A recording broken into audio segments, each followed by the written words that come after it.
기를 바랍니다. 할렐루야. 오늘도 거룩한 전에 나와 함께 하나님 앞에 예배하는 여러분들을 축복합니다. 일부 예배 보니까 한 주간 어떻게 지내셨는지 우리 옆 사람하고 인사할까요? 한 주간도 고생 많으셨습니다.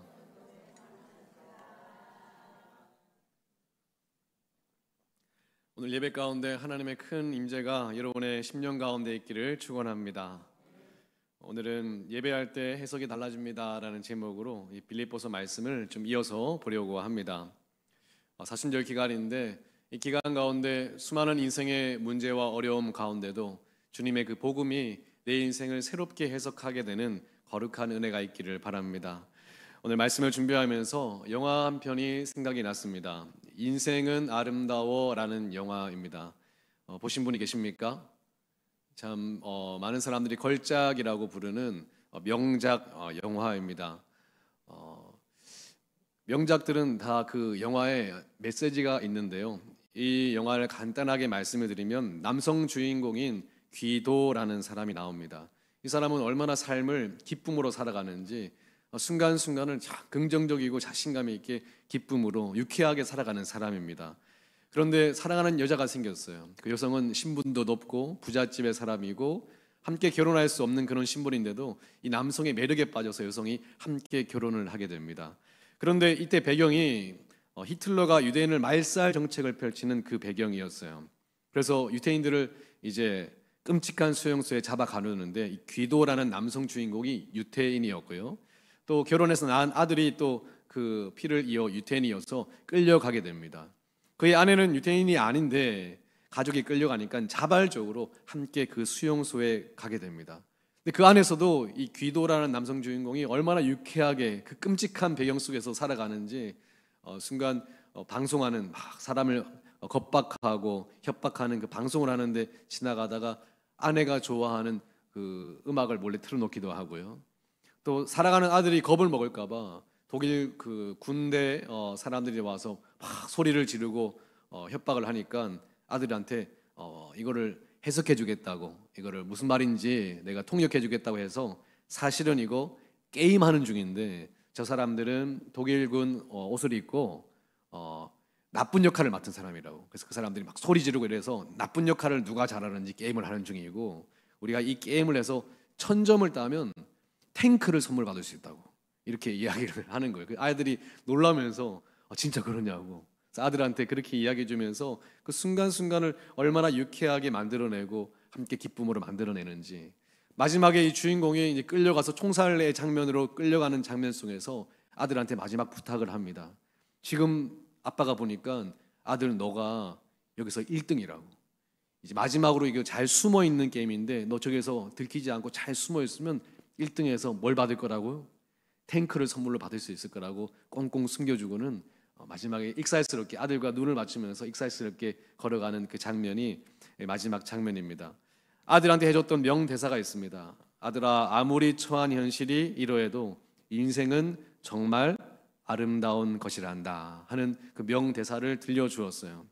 마치 그 영화의 그 명대사가 오늘 빌립보서의 말씀 가운데 사도 바울이 어려움에 처해 있는 빌립보 교회 성도들한테 이야기해 주는 것 같습니다. 사랑하는 성도들아, 너희 인생이 참 어렵고 힘들지라도 여전히 하나님은 우리에게 역사하시기에 우리 인생은 아름다운 것이다 하고 말해주는 그 음성처럼 들리는 겁니다. 사랑하는 성도님들, 여러분 어려운 현실 가운데도 하나님은 여전히 아름답게 역사하시노라고 우리가 고백할 수 있는 믿음의 사람이 되기를 바랍니다.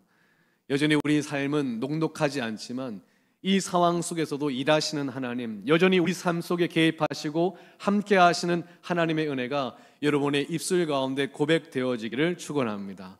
오늘 사도 바울이 어떻게 이런 멋진 고백을 가지게 되었는지 두 가지를 함께 나누려고 하는데요. 첫 번째는 이것입니다. 따라해 볼까요? 믿음으로 사건을 해석하는 능력. 사도 바울에게는 그 모든 상황을 믿음으로써 해석할 수 있는 능력이 있었던 사람이었기 때문에 그렇습니다. 오늘도 여러분 예배 가운데 이 믿음으로 여러분의 삶이 해석되어지는, 내 자신의 지혜로 해석하는 것이 아니라 하나님의 말씀과 믿음으로 여러분의 삶이 어떻게 걸어가고 있는지가 하나님의 뜻 안에서 해석되어지는 거룩한 은혜가 있기를 바랍니다. 에픽테스토스라고 하는 철학자가 인생의 중요한 것은 사건이 아니라 사건에 대한 의견이라고 이야기를 한 적이 있습니다. 쉽게 말하면 우리 인생에 어떤 사건이 일어나는 것보다 그 해석이 되게 중요하다고 이야기를 하는 겁니다. 실제로 우리 삶에 같은 일을 겪더라도 그것을 해석하는 것은 점차 수많은 사람들의 어마어마한 차별적으로 다른데요, 같은 교회 안에서도 같은 일을 겪어도 다르게 보고 다르게 해석하는 일들이 많이 있습니다. 사도 바울은 오늘 이것을 이야기하는데요, 지난주에 살펴본 대로 사도 바울은 원래는 전도 여행을 어디로 가려고 했냐면 유럽으로 오는 게 아니라 어디로 가려고 했어요? 아시아로 가려고 했는데 길이 막혔습니다. 내가 계획했던 길이 막히는 것이 좋은 겁니까? 안 좋은 일이잖아요. 사도 바울이 좀 절망스러웠는지 기도하는 중에 환상을 보고 하나님의 뜻이 아시아가 아니라 유럽이라는 것을 확인하고 유럽으로 걸어갔어요. 근데 유럽이라는 것은 당시 너무나 낙후되고 막막한 곳이었습니다. 계획이 막힌 것뿐 아니라 유럽이라는 곳에 가는 것만 해도 너무나 막막한 상황이었습니다. 그런데 유럽에 갔더니 거기에서 막막해서 기도하러 이제 물가로 갔더니 자주장사 루디아, 하나님이 예비하신 돕는 사람 자주장사 루디아를 만나게 해요. 좋은 일인가요? 네, 좋은 일이죠. 근데 또 걸어가다 보니까 막막해서 걸어가다 보니까 귀신 들린 여성이 자꾸 사도 바울을 쫓아다니면서 괴롭히는 거예요. 전도를 막는 겁니다. 힘든 일이죠. 왜 유럽까지 와서 그런 일을 당하겠어요? 그런데 그가 예수 그리스도의 이름으로 물리치고 기도해줬더니 귀신이 떠나가고 그가 또 주님을 믿는 역사가 나타나게 됩니다. 그런데 또 그 여성, 그 점치는 여성의 주인이 사도 바울을 고소해서 감옥에 가서 매를 맞고 갇히죠. 또 억울한 일을 당했어요. 그런데 주님의 거룩한 은혜 가운데 옥문이 철커덕 열렸죠. 그런데도 가지 않고 기다렸더니 그 간수의 가정이 믿음으로 돌아오는 역사가 또 일어나게 됩니다. 우리 인생에 그런 수많은 일들을 사도 바울이 경험하고 나서 빌립보 성도들한테 이렇게 해석해서 이야기를 하는 거예요. 지난주에 말씀드렸던 말씀이죠. 1장 6절의 말씀입니다. 함께 읽어볼까요? 시작. 너희 안에서 착한 일을 시작하신 이가 그리스도 예수의 날까지 이루실 줄을 우리는 확신하노라. 사랑하는 성도들아, 너희들이 지금 힘들고 어렵지? 나도 수많은 이런 일들을 겪어가면서 깨달은 바가 하나 있는데, 너희 안에 착한 일을 시작하신 이가 그리스도 예수의 날까지 계속적으로 그 일을 이루어 나가시는 놀라운 역사가 있을 것이란다. 이렇게 말씀으로 들려주는 겁니다. 오늘 이 해석이 너무나 믿음 안에서의 정금과 같은 해석이에요. 근데 성도들은 이렇게 말할 수 있지 않습니까? 사도 바울, 우리도 압니다. 처음에 어떻게 빌립보 교회가 세워졌는지, 당신이 어떻게 오게 되고 어떤 하나님의 역사가 있었는지. 그런데 그때와 지금은 다릅니다. 그때는 하나님이 역사해 주시는 것 같았는데 지금은 우리 삶 속에 하나님의 역사가 마치 없는 것 같은 어려움 가운데 거하고 있습니다. 그때는 하나님이 강하게 역사해 주셨는데 지금 상황은 그때와 다릅니다. 지금은 그때보다 훨씬 더 어렵습니다. 이렇게 말하는 것 같아요. 사도 바울은 이야기하는 거예요. 내 삶 속에 지금도 하나님은 동일하게 역사하신다.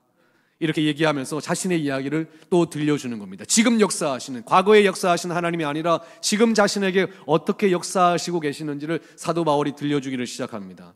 사도 바울은 1차, 2차, 3차 전도 여행을 10여 년 동안 다녔습니다. 그리고 마지막에 예루살렘 교회에 보고를 하러 가는데 거기서 그를 시기하고 싫어하던 유대인들과 동료들이 그가 이방인 두루미모를 예루살렘 성전 안으로 데려왔다는 억울한 누명을 씌웠습니다. 성전에는 이방인을 데려올 수가 없어요. 그런데 그가 데리고 다니는 두루미모를 이방인을 성전 안으로 데려왔다는 누명을 씌워서 억울하게 감옥살이를 하게 됩니다. 그리고 신성모독죄를 씌워가지고 그를 죽이려고 계략을 맺어서 어렵게 그를 감옥에 가두고 그를 죽이려고까지 이제 작전을 짜놓는 거예요. 사도 바울은 지금 너무나 억울하고 답답한 상황. 사도 바울은 딱 한 가지 원했거든요. 이제 로마까지 가서 복음을 전하고 사람들한테 수많은 복음을 전하는 기회를 가지기를 원했는데, 사도 바울이 그거 하나 원했는데 평생 주님께 헌신했는데 그걸 못하게 감옥에 딱 갇혀 있는 거예요. 아무것도 못하는 무기력한 상황입니다. 얼마나 답답했을까요? 죽을 날만 기다리는 그 상황이 얼마나 절망스러웠을까요? 근데 사도 바울은 정신을 차리고 믿음 안에서 그의 인생을 해석하기를 시작합니다. 12절의 말씀에 보니까 오늘 주제 말씀이 나옵니다. 함께 읽어보겠습니다. 시작. 형제들아, 내가 당한 일이 도리어 복음 전파의 진전이 된 줄을 너희가 알기를 원하노라. 감옥에서 고만히 생각해 보니까 내가 답답한 상황, 갇혀있는 상황이 아니라 이 상황이 복음 전파의 진전이 됐대요. 아니 무슨 복음 전파의 진전이 되겠습니까? 이 당시 첫 번째는 사도 바울이 매여 있는, 지난주에 시위대들이 있었다고 했잖아요. 황제들을 이제 지키는 특별한 군대인데요. 이들이 다른 사람들을 지키는 게 아니라 황제뿐 아니라 이 사회 속에서 큰 영향을 끼쳤던 중요한 인물들을 지키고 감옥에 가두는 것도 이들이 감당했던 일이었습니다.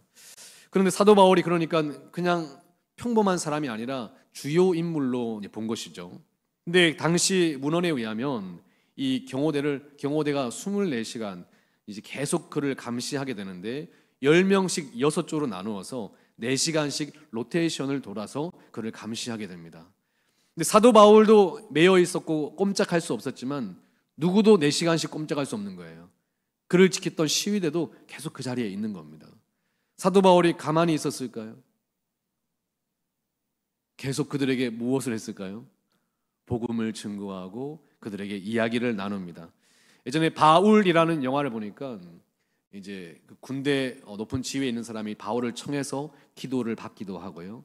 자기 자녀에게 어려움이 있을 때 아픈 자녀를 위해서 기도를 요청하기도 하고 이런 일들이 있었습니다. 그러니까 계속적인 로테이션 가운데 사도 바울이 그들에게 복음을 전하는 그런 일들이 계속 일어났다라고 이야기하는 겁니다. 13절에 보니까 이러므로 나의 매임이 그리스도 안에서 모든 시위대 안과 그 밖의 모든 사람에게 나타났다고 했습니다. 시위대뿐 아니라 그 밖의 사람들에게도 사도 바울의 매임과 이런 소식들이 계속 전해지고 있는 상황이었어요. 그러니까 사도 바울을 시켰던 이 군대 이 경호원들이 복음을 받아들이고 또 그들이 내가 사도 바울이라는 사람을 만났는데 내가 그에게 기도를 받았는데 그의 얘기를 들었는데 이런 역사가 나타났어 하고 주위에 있는 사람들에게도 계속 전해지기를 시작합니다.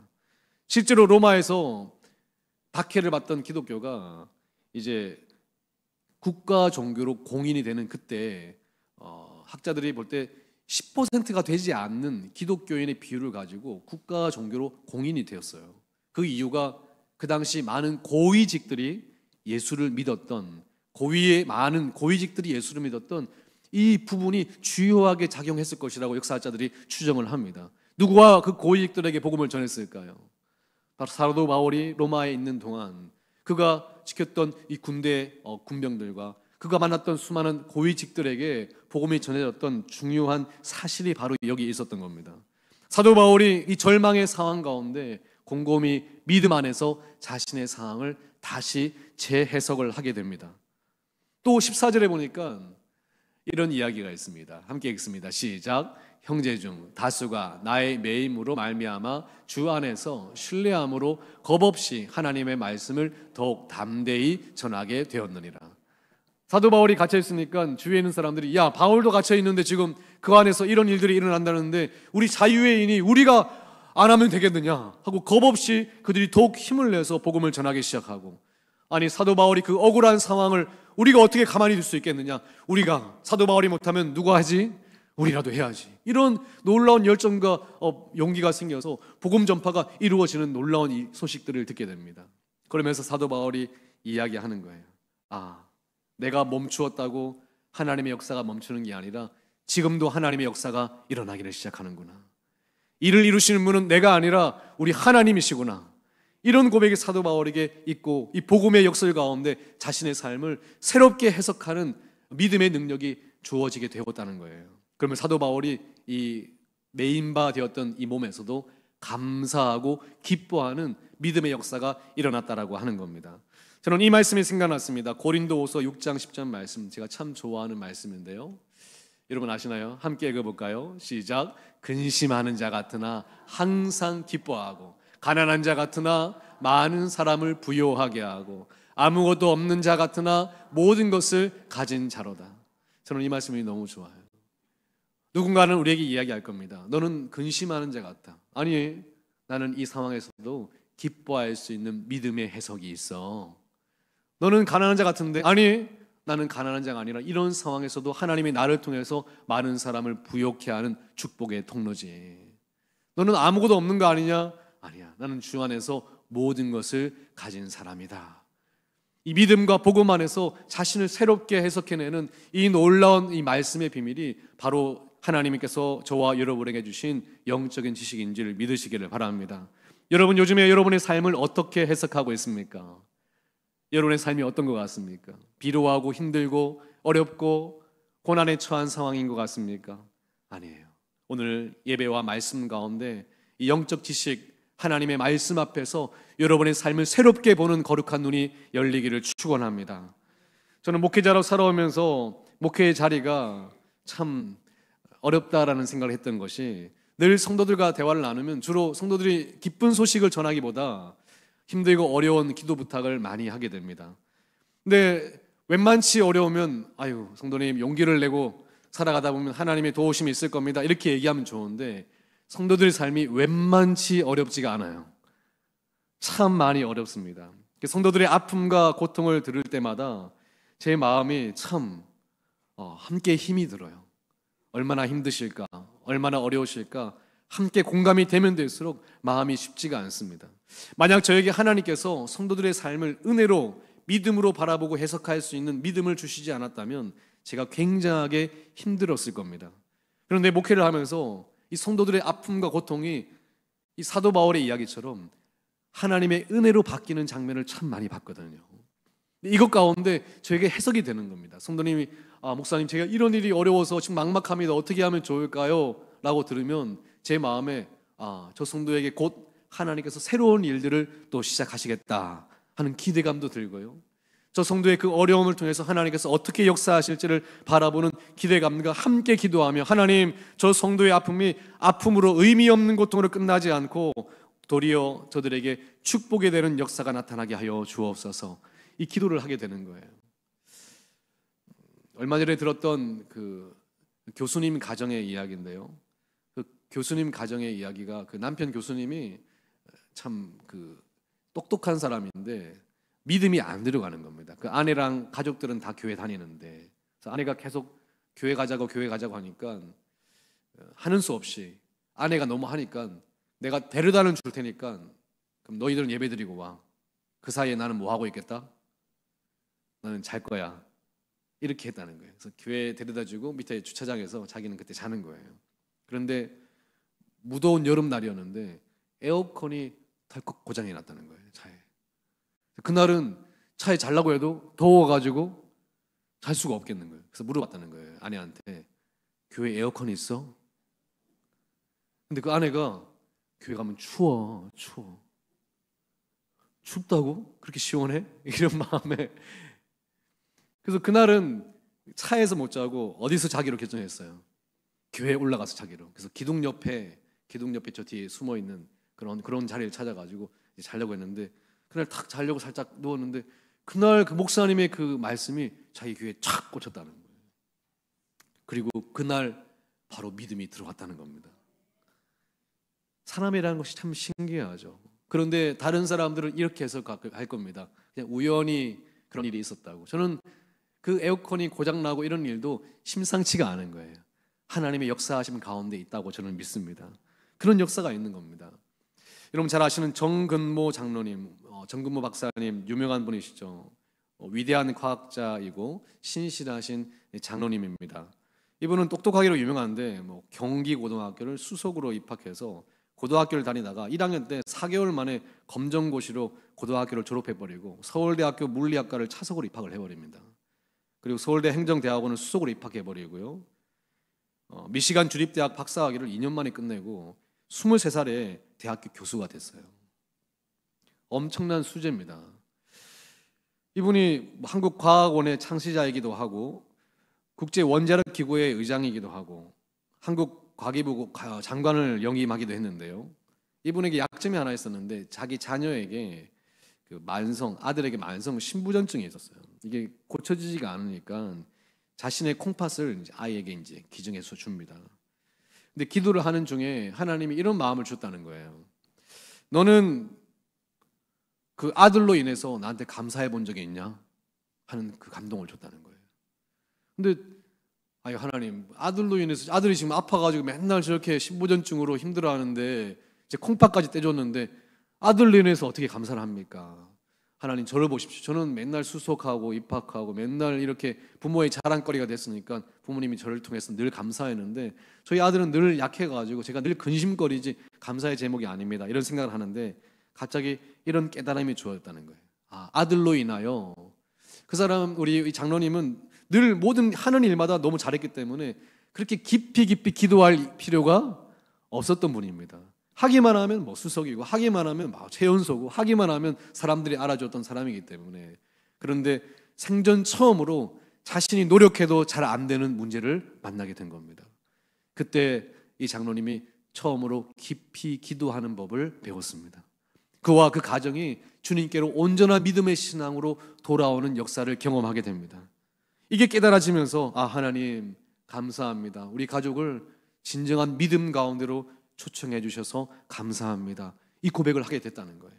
믿음 안에서 자신의 삶이 새롭게 해석되어지는 그 놀라운 은혜가 있었다라고 하는 겁니다. 사랑하는 성도님들, 예배는 이렇게 새롭게 해석되어지는 시간입니다.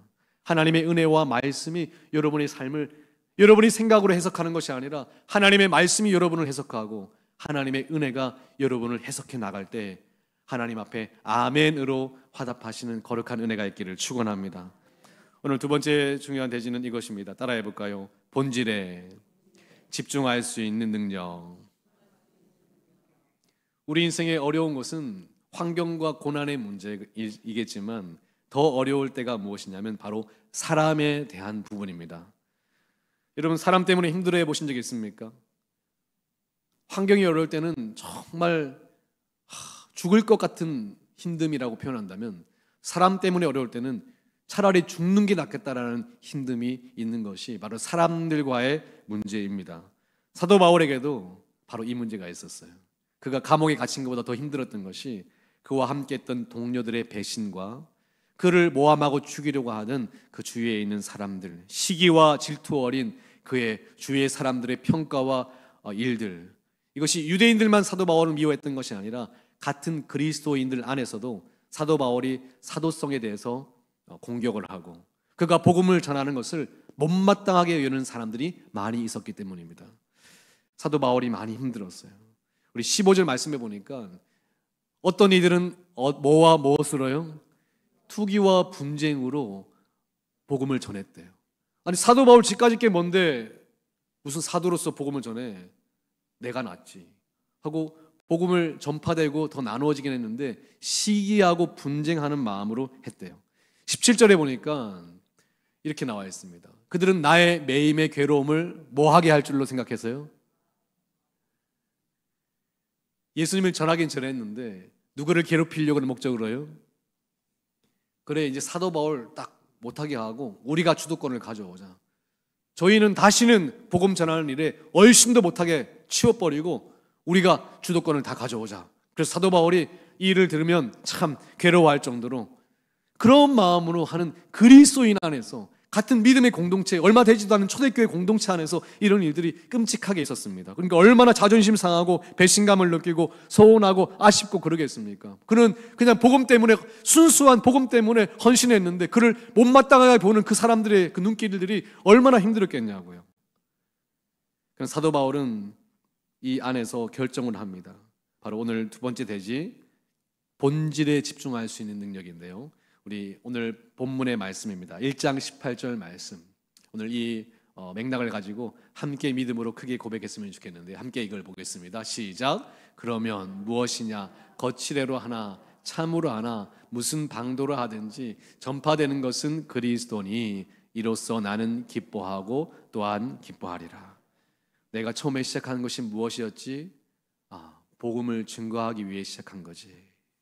사람들이 나를 이렇게 모함하고 싫어하고 나의 주도권을 빼앗으려고 하지만 나의 시작은 바로 복음의 전파됨, 이 본질이었지. 이거 하나를 딱 붙드는 거예요. 사람들이 자존심을 꺾고 나를 아프게 해도 그냥 본질 하나를 딱 붙드는 거, 복음 전파 이거 되면 된다 하는 이 마음을 붙드니까 사도 바울이 마음 상하고 속상하고 어려움 당하는 거 다 이겨냈다는 거예요. 우리식으로 말하면 교회에서 봉사하고 헌신하는데 누구 하나 알아주는 사람이 없어요.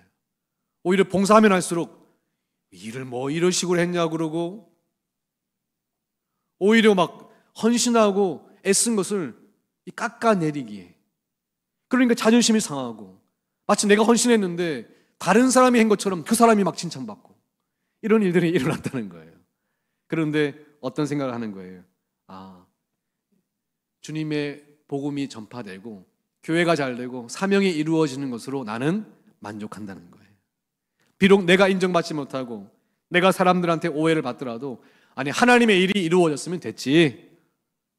따라해 볼까요? 하나님의 일이 이루어지면 됐지. 이 본질에 대한 이 마음 하나로 이겨냈다라고 하는 겁니다. 내가 자존심 상하면 어때? 그 영혼이 살 수 있으면 됐지.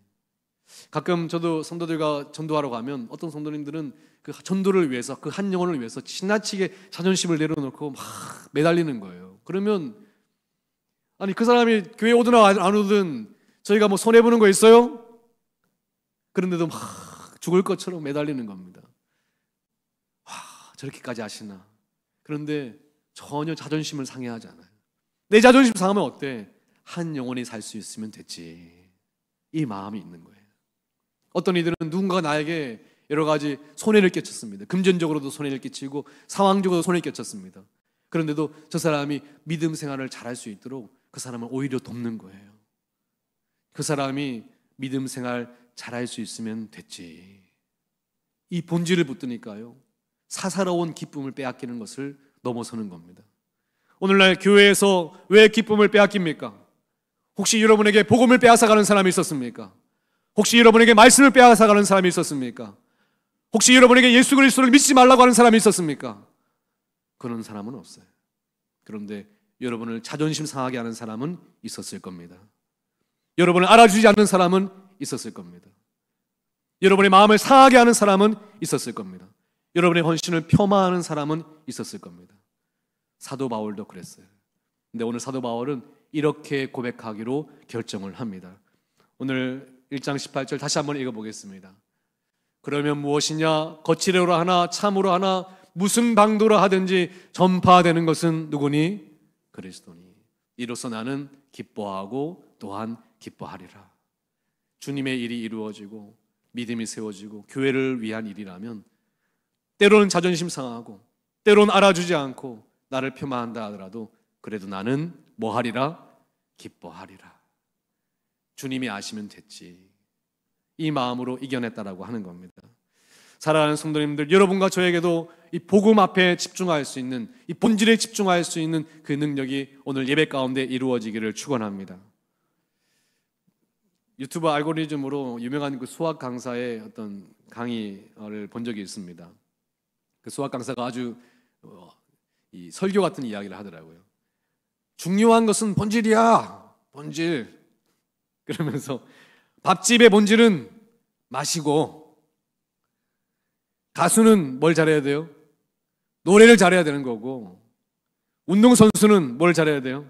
운동을 잘해야 되고. 이렇게 이야기하면서 얼마 전에 강사들의 모임이 있었는데요, 좋은 정말 일타 강사의 자질 이렇게 해서 함께 나눴는데 판서력이 좋아야 되고, 교재가 좋아야 되고, 목소리가 좋아야 되고, 발음이 좋아야 되고, 막 이런 얘기를 하더라는 거예요. 그러면서 이런 얘기를 했습니다. 무슨 웃기는 소리 하고 있네. 강사는 뭘 잘해야 돼요? 강의를 잘하면 돼. 무슨 교재와 판서력 같은 소리 하고 있네. 막 이러는 거예요. 강사는 강의를 잘해야 되고, 첫 번째도 강의고, 두 번째도 강의를 잘해야 되고, 세 번째도 강의를 잘하고, 강사는 강의를 잘하는 사람이 돼야 돼. 이런 얘기를 하는 겁니다. 그 얘기가 마치 이 한편의 설교처럼 들리는 거예요. 교회의 본질은 무엇이죠? 예수 그리스도, 그리고 한 영혼이 복음 안에 돌아오는 거, 그게 교회의 본질 아니겠습니까? 수많은 일들을 하고 수많은 사람들에게 칭찬을 받고 수많은 열정이 일어나고 뜨거운 예배가 드려지는 것 같아도 이 복음 앞에 온전하지 못하고 복음과 복음에 닮아가는 사람, 예수 그리스도에 가까워지는 사람, 주님 앞에 더 닮아가는 사람이 되지 못하고 수많은 교회 붐이 일어나는 것 같아도 한 영혼이 진정 믿고 회심하고 돌아오는 역사가 없는 그런 교회가 어떻게 본질 앞에 서 있는 교회가 될 수 있겠습니까? 수많은 사람이 여러분을 칭찬하고 인정한다 하더라도 예수 그리스도의 복음과 한 영혼에 돌아오는 본질이 없다면 그것은 온전한 교회일 수가 없는 거예요. 극단적으로 반대로 수많은 사람들이 여러분을 모함하고 여러분을 폄하하고 여러분을 자존심 상하게 하는 일들이 있고 아픔이 있고 상처가 있다 하더라도 복음 앞에 복음의 역사가 있고 한 영혼이 주께로 돌아오는 역사가 있고 한 영혼이 살아나는 놀라운 역사가 있다면 그것이 바로 본질에 집중된 교회임을 믿으시기를 바랍니다. 올해도 여러 가지 봉사 부서들이 있습니다. 여러분이 열심히 감당하는 것은 좋지만 그 부서에 너무나 집중되어 있지 않기를 바랍니다. 왜 그 부서 일을 열심히 하는 거예요? 본질을 지키기 위해서 하는 거 아니겠습니까? 결론이 있어야지. 장사꾼은 장사 끝나고 나면 남는 게 있어야지. 믿지고 장사한다는 거 다 거짓말 아닙니까? 교회 모든 부서와 모든 사역들이 끝나고 나면 영혼을 건지는 것이 있어야죠. 복음 앞에 돌아오는 역사가 있어야죠. 그것에 집중해야 되는 거 아니겠습니까? 올해는 모든 상처와 아픔들 본질에 집중함으로 다 이겨내시기를 축원합니다. 이 말씀을 정리하면서 저는 이 사도행전 3장에 나면서부터 못 걸었던 그 맹인이 생각났습니다. 그는 동전 한 입을 원했던 사람이지만 성전 앞에서 베드로가 지나가면서 내가 은과 금은 없지만 내게 있는 것을 너에게 줄 것인데 나사렛 예수 그리스도의 이름으로 일어나 걸어라. 그를 일으켰잖아요. 그런데 그가 일어나고 나서 제일 먼저 했던 일이 무엇인지 아십니까? 우리 사도행전 3장 8절에 이렇게 적혀 있습니다. 뛰어서서 걸으며 그들과 함께 어디로 들어갔어요? 그는 나면서부터 걷지 못했던 사람이라 구걸은 했지만 성전에는 들어갈 수가 없었던 사람이었어요. 그런데 처음 그가 예수 그리스도를 경험하고 기적을 경험하고 그가 일어나면서 제일 먼저 했던 일이 바로 성전에 들어가서 하나님을 찬송한 일이었습니다. 그는 동전 한 입을 구걸했던 사람이었어요. 성전 앞에 있었지만 늘 성전 앞에 있었지만 늘 그의 관심은 동전 한 입에 집중했던 사람인데 그의 본질 예수 그리스도를 만나니까 그가 비로소 성전에 들어가서 하나님을 찬송하는 사람이 되는 것입니다. 우리도 오늘 본질이 있는 예배가 되기를 바랍니다. 본질을 만나십시오. 교회에서 사람들이 여러분을 알아주지 않으면 어떻습니까? 본질이 있으면 되지.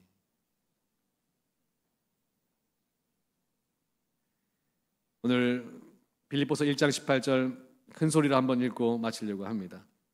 함께 읽습니다. 시작. 그러면 무엇이냐? 거칠애로 하나 참으로 하나 무슨 방도로 하든지 전파되는 것은 그리스도니 이로써 나는 기뻐하고 또한 기뻐하리라. 오늘 두 가지를 기억하십시오. 첫 번째는 다시 은혜 안에 믿음 안에 여러분의 삶을 새롭게 해석하는 은혜가 있기를 바랍니다. 그리고 본질에 집중하여 사사로운 일을 이겨내는 그런 놀라운 능력이 있는 저희 신림교회가 되어지기를 축원합니다.